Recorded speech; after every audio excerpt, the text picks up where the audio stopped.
Welcome back to iClone3D.com, the #1 place for all your animation needs. Hi guys, and welcome back to iClone3D, where we discuss tips, tricks, and tutorials for the latest animation softwares. And in today's tutorial, we're going to be looking at how to use the new Headshot 2.0 plugin, and we're also going to be looking at how to create a stylized Pixar type character in Character Creator using Headshot 2. So it's got this amazing new feature that we're going to explore that can really give us some great advantages, guys, when creating characters and, trying to get the perfect character. So without further ado, let's crack on with the tutorial. So over here on my left, you can see I've got the Headshot version 2 loaded up, and you can see it looks pretty much the same as Headshot 1, which is here. But you can see the difference is we've got this mesh button over here, and that is the new feature in Headshot 2. It is awesome, guys, and I'm going to show you how to use it.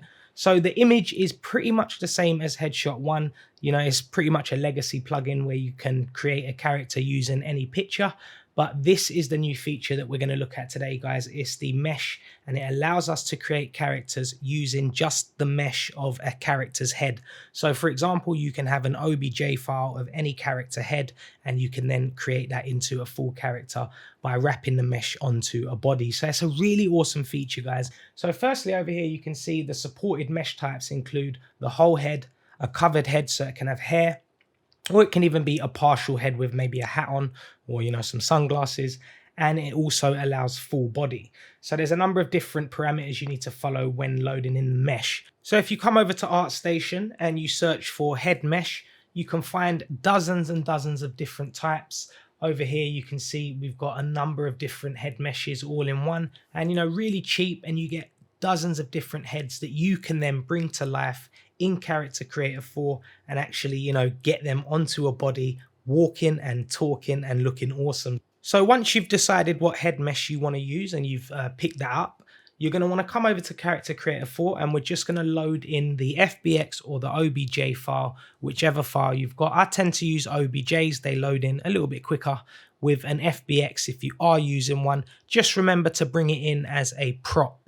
So firstly, we're going to go up to File, and we're just going to go to Import, and I'm just going to import one of these meshes that I bought earlier. The pack I actually picked up in case you do want to use it is this pack that you can see here on the screen.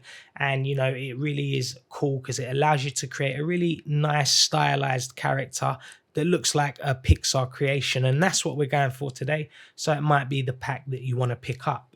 So we're going to load in the low poly version, and I'll show you a little bit later why I chose to load in the low poly.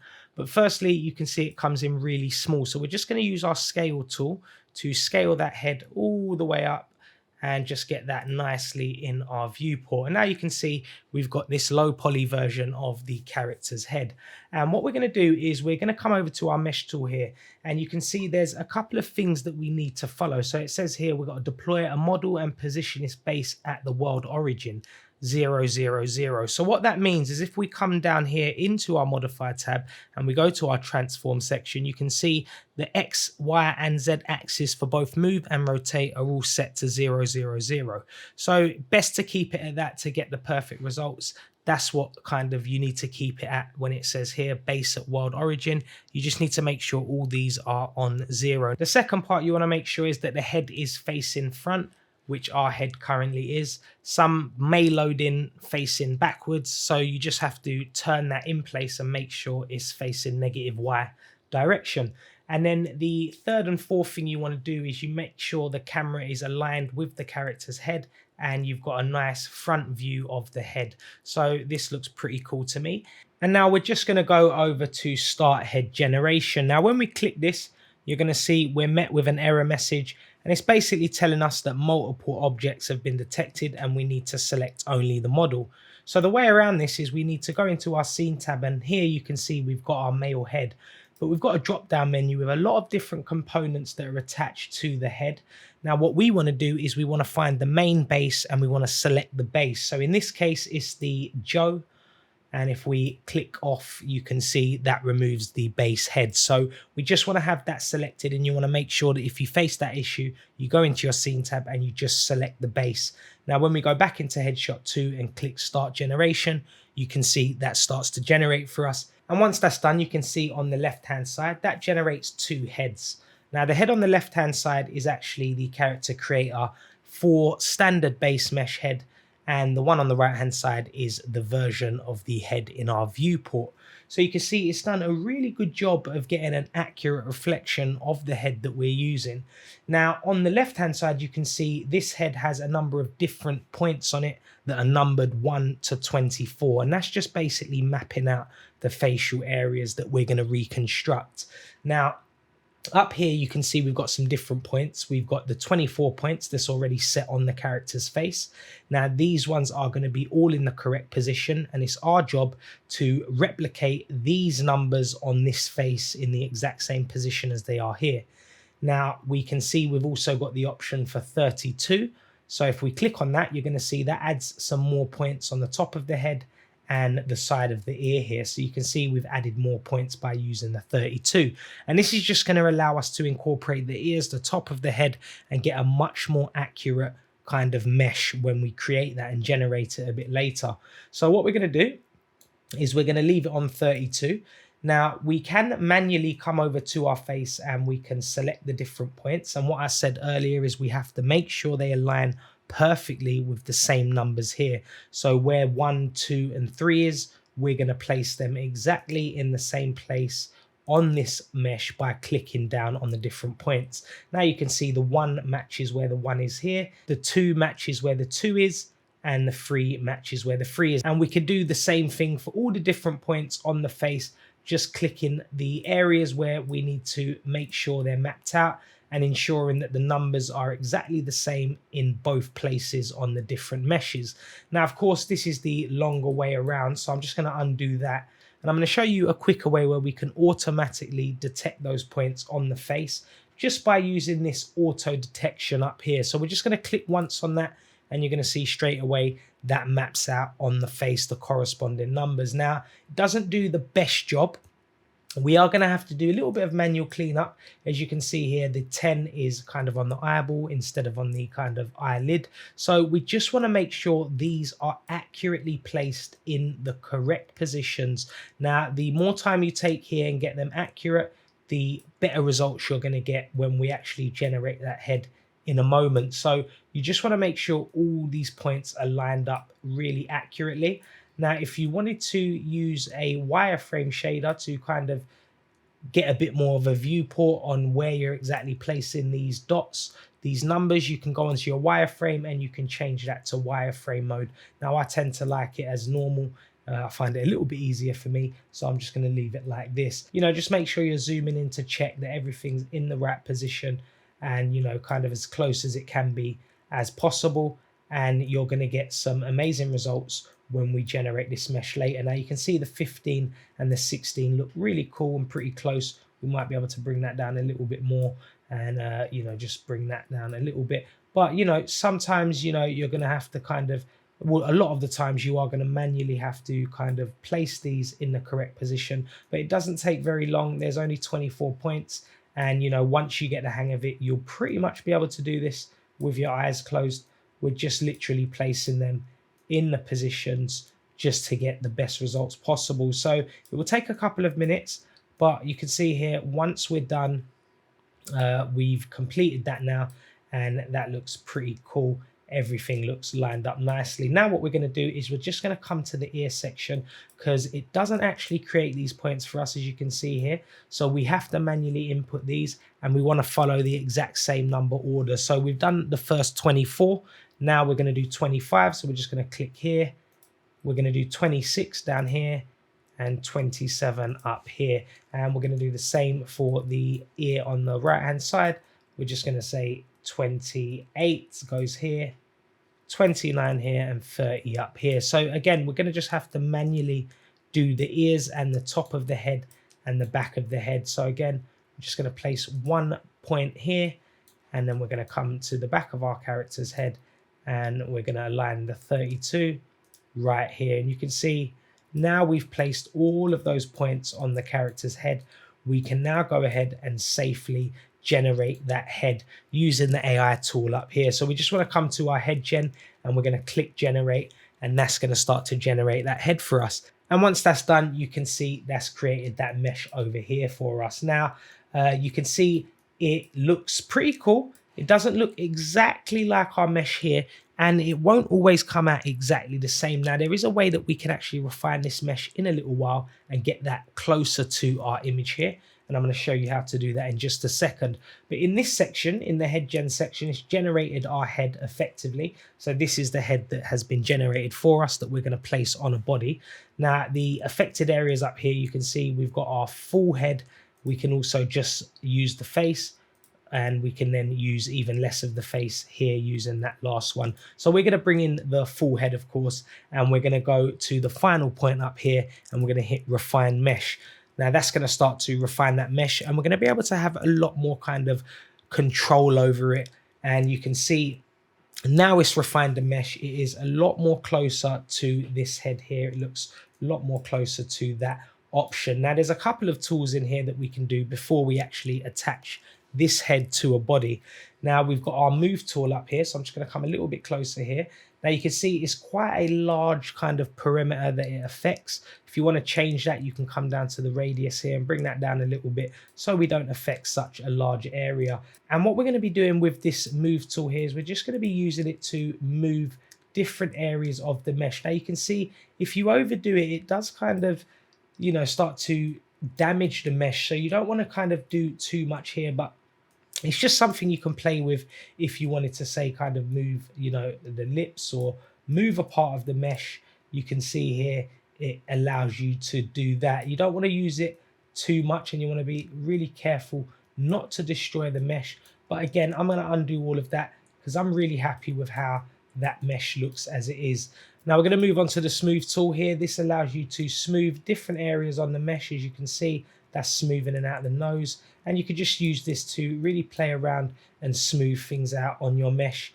We've got the clone tool that will actually clone different parts of the mesh. So, you know, you can just use these tools to actually refine it and get a bit of a different look going. And you can see that's just kind of touched up the nose a little bit. If I undo it, you can see what that's done. So, you know, and finally I'm going to move on to our project tool. Now this tool is really useful because what this does is this is going to actually allow us to basically copy this mesh here onto this one. So it's going to allow us to go back to this original face, this original style. So if we use this on it, you'll see I'm just going to increase that radius, and on our cheekbones I'll just use that, and you can see that is starting to affect that area and get that more like this shape here. As you can see with the jawbone, you can see that's starting to shape a little bit more like that. And if you keep the symmetry edit on, that's going to then copy over to that side. So you can really get it back looking like this original mesh. As you can see here,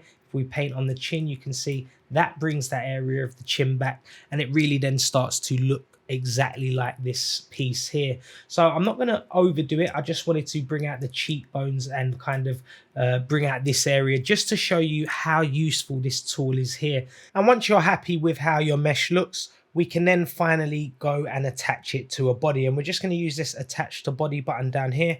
We'll click on that, and that's going to bring up this menu here. Now it allows us to actually bring in the textures from the source mesh if we leave this option selected. What that's basically going to do is if this FBX or this OBJ of the head that we have here had any textures on it, it would bring in the textures directly from this.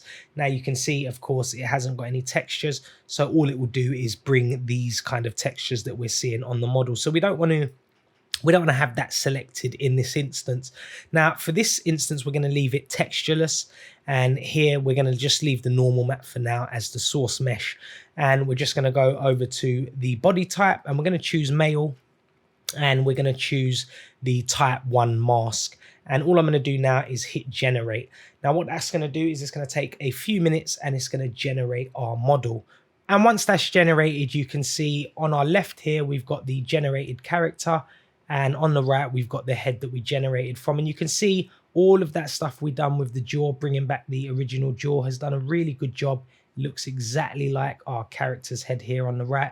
So overall, it's done a pretty good job. Now you can see there's an issue here with the ears.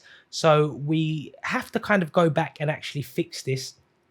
And to do that, we're just going to come back here into our kind of mesh to head generator, and we're going to go back to our align points. Now, there's no quick way. We have to kind of go back to the original align points, which will already be set in place, but we're just going to kind of tweak them and just try and get those ears to come out a little bit better. And you'll see it's a really quick process. So all we're going to do is we're going to come to the ears and we're just going to make sure that they're kind of in a better position just to get them looking a bit better. So you can see the 25 should be a little bit over here, it looks like. And hopefully this is going to do a much better job when we regenerate this. So, you know, just to kind of get comfortable with understanding the workflow, because it's not always going to come out perfect. And, you know, there's going to be times when you're going to have to regenerate it just to get those perfect results that you want. And you can see with the ear, I was off a little bit. So, you know, it's a good thing that we understand sometimes it can be a bit off, and we're going to have to come back in and just fix that a little bit. So again, we'll do the same for this ear over here, and you can see I was a little bit off with the 28. So again, you know, sometimes it has to be kind of, you know, a little bit perfect and matching up, and you know, just kind of messing around with it and seeing what works for you and what gets you the best results. But in the first instance, you can see the ears were really off in our original model. Okay, and once you're happy with that and you've replaced things how you like, we're just going to again go to head gen and regenerate that, and that will start to regenerate the mesh for us. Now once that's generated, again, we're just going to go to refine mesh. This looks really cool, looks really nice to me. So we'll just refine the mesh and go to the final steps. Now we could use the project button again if you wanted to bring the jaw out, but this time I'm going to leave it like this just to see what results we get. We know the results that we can get by using that project tool, so we'll just attach it to a body and see the results this way. So again, we're going to go textureless, and we're going to just leave this as from the source mesh, and we'll hit generate, and that will take a few minutes to generate.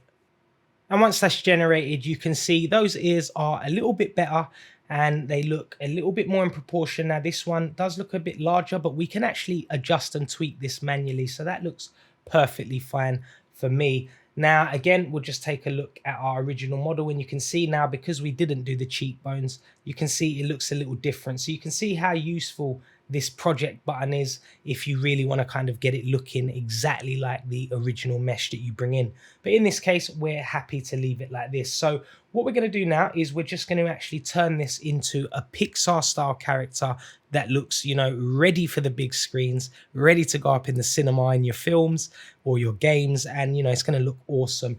Now, really, really simple process, because all we're going to do now is texture up this model. So we're going to go to our content tab, and here we're going to go into our skin section, and we're going to actually place some of the Maca Toon, the dude's skin on the character. So, you know, really cool pack. You can pick this pack up. You can use different textures that you're bringing in from third parties.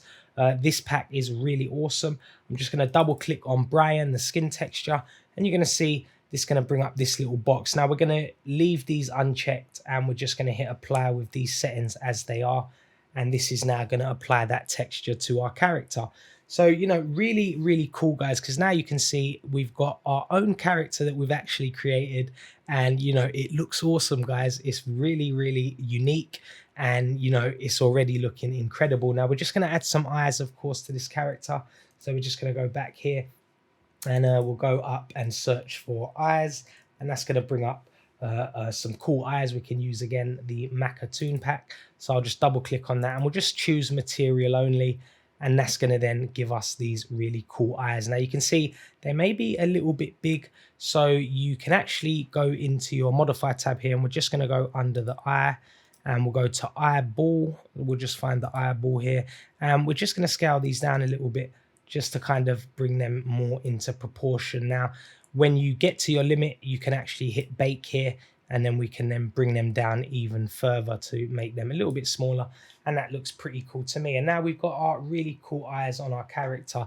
And the final step, we're just going to go and we're going to come into our Maca Toon pack, and we're going to choose a hairstyle that we're going to use from one of our characters here to place on our character. So we'll just double click on this one, and that should place some nice hair and eyebrows. And now you can see we've got this awesome Pixar character, guys. And that took, you know, 10 minutes to create.